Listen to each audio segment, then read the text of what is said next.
గౌతమ బుద్ధుడి జీవితంలో రకరకాల సంఘటనల్ని మనము గమనిస్తూ ఉన్నాము.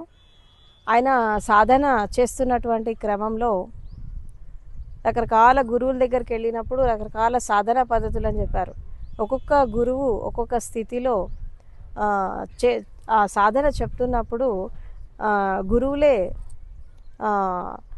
ఈయన తపస్సుకి, ఈయన సంకల్ప బలానికి తల వంచేసి మాకు ఇంతే తెలుసు, ఇంతకంటే ఇంకెక్కువ సాధించాలంటే నువ్వు వేరే అన్వేషణ అనేది చేయాలి, ఇక్కడ ఆగిపోవద్దు అని చెప్పి గురువులే ఎంకరేజ్ చేసి బుద్ధుడిని పంపేవాళ్ళు. అయితే ఒక స్థితిలో ఏమైపోయింది అంటే కొండ గృహాల్లో తపస్సు చేశాడు, చెట్ల కింద చేశాడు, ప్రకృతి మధ్యలో చేశాడు, వాటర్ దగ్గర చేశాడు. రకరకాల స్థితిలో తపస్సు చేస్తున్నప్పుడు రకరకాల అనుభవాలు వచ్చాయి. కానీ అల్టిమేట్కి తను రీచ్ కాలేకపోయాడు. అంటే తను ఏదైతే అనుకున్నాడో, నిర్వాణ అనుకోండి, దాన్ని జ్ఞానోదయం అనుకోండి, బ్రహ్మజ్ఞానం అనుకోండి, దీన్ని ఆయన అందుకోలేకపోయాడు.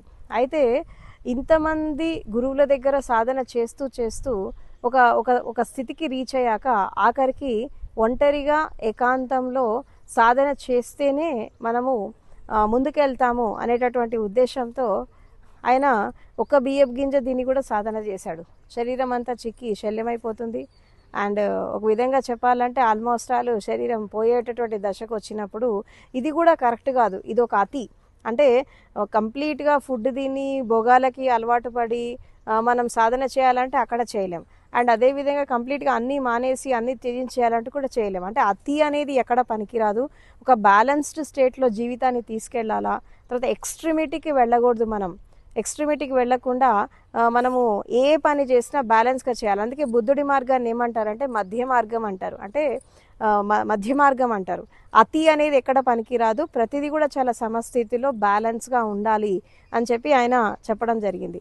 సో ఈ సమస్థితి అంటే ఏంటి అంటే ఈ ఆర్య అష్టాంగిక మార్గంలో మన దృష్టి, మన మాటలు, మన సంకల్ప బలము, తర్వాత మన ఆలోచనలు, మన భావాలు, మన సాధన, తర్వాత మన స్వీకార భావము, యాక్సెప్టెన్స్, ఇవన్నీ కూడా ఎలా ఉండాలి, ప్రతిదీ సమస్థితిలో మనం ఎలా ఉండాలి, ఇవన్నీ కూడా చాలా సిస్టమేటిక్గా ఆయన చెప్పడం జరిగింది.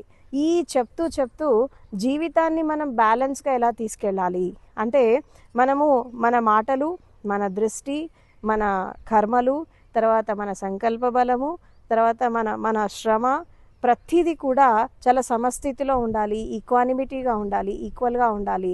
అలా ఉంటేనే జీవితం అనేది బ్యాలెన్సింగ్గా వెళ్తుంది.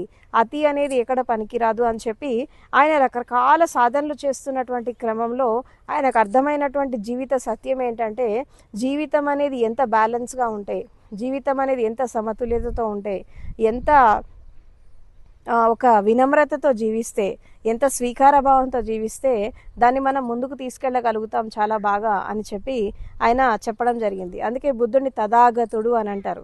తథాగతుడు అనే పదానికి అర్థం ఏంటంటే ప్రతి క్షణము తదాత భావనతో జీవించడం, సచ్నెస్తో జీవించడం, అంటే యాక్సెప్టెన్స్తో జీవించడం. అంటే ఈ తదాత భావం అంటే ఏంటి అంటే దేనిని వ్యతిరేకించకుండా, ఏ స్థితిపైన దేశాన్ని పెట్టుకోకుండా, దేనిపైన కోపాన్ని పెట్టుకోకుండా, ప్రతిదాన్ని ప్రతికూల పరిస్థితులు వచ్చినా, అనుకూల పరిస్థితులు వచ్చినా ప్రతి స్థితిలో మనం దాన్ని స్వీకరిస్తూ మనం ఒక తదాత భావనతో, అంటే ప్రతి దాంతో తాదాత్మ్యం చెందకుండా, అంటే మనం జనరల్గా ఏం చేస్తాము జీవితంలో సుఖ దుఃఖాలు వచ్చినప్పుడు సుఖంతో మనం అటాచ్ అవుతూ ఉంటాం, దుఃఖంతో అటాచ్ అవుతూ ఉంటాం, నొప్పి వచ్చినప్పుడు నొప్పితో అటాచ్ అవుతూ ఉంటాం, తర్వాత బాధ వచ్చినప్పుడు బాధతో అటాచ్ అవుతూ ఉంటాం. ఈ అటాచ్మెంట్స్ లేకుండా ఒక డిటాచ్మెంట్తో ఉండడం, ఒక విధంగా చెప్పాలంటే తదాత భావన అంటే డిటాచ్మెంట్. ప్రతి ఒక్క స్థితి పట్ల దాదాపు తాదాత్మత చెందకుండా మనం ఎప్పుడైతే డిటాచ్ అయిపోతామో అక్కడ నుంచి ఒక స్వీకారభావం, ఒక యాక్సెప్టెన్స్ అనేది వస్తుంది. యాక్సెప్టెన్స్తో మనం ఎప్పుడైతే ముందుకు వెళ్తామో అప్పుడు ఈ తదాత భావం, సచ్నెస్ అంటే ప్రతి స్థితిలో స్థిరమైపోవడం, అది కూడా న్యాచురల్గా, తర్వాత ప్రకృతి సిద్ధంగా ప్రతిదాన్ని మనము మన జీవితానికి అన్వయించుకుంటూ దాని నుంచి ఒక లెసన్ నేర్చుకుంటూ ఎప్పుడైతే మనం ముందుకెళ్తూ ఉంటామో అక్కడ ఈ యొక్క స్థితి అనేది వచ్చేస్తుంది. కాబట్టి ఈ సచ్నెస్, స్వీకార భావం అనేది ఎప్పుడైతే వస్తుందో అప్పటి నుంచి జ్ఞానానికి దగ్గరైపోతూ ఉంటారు.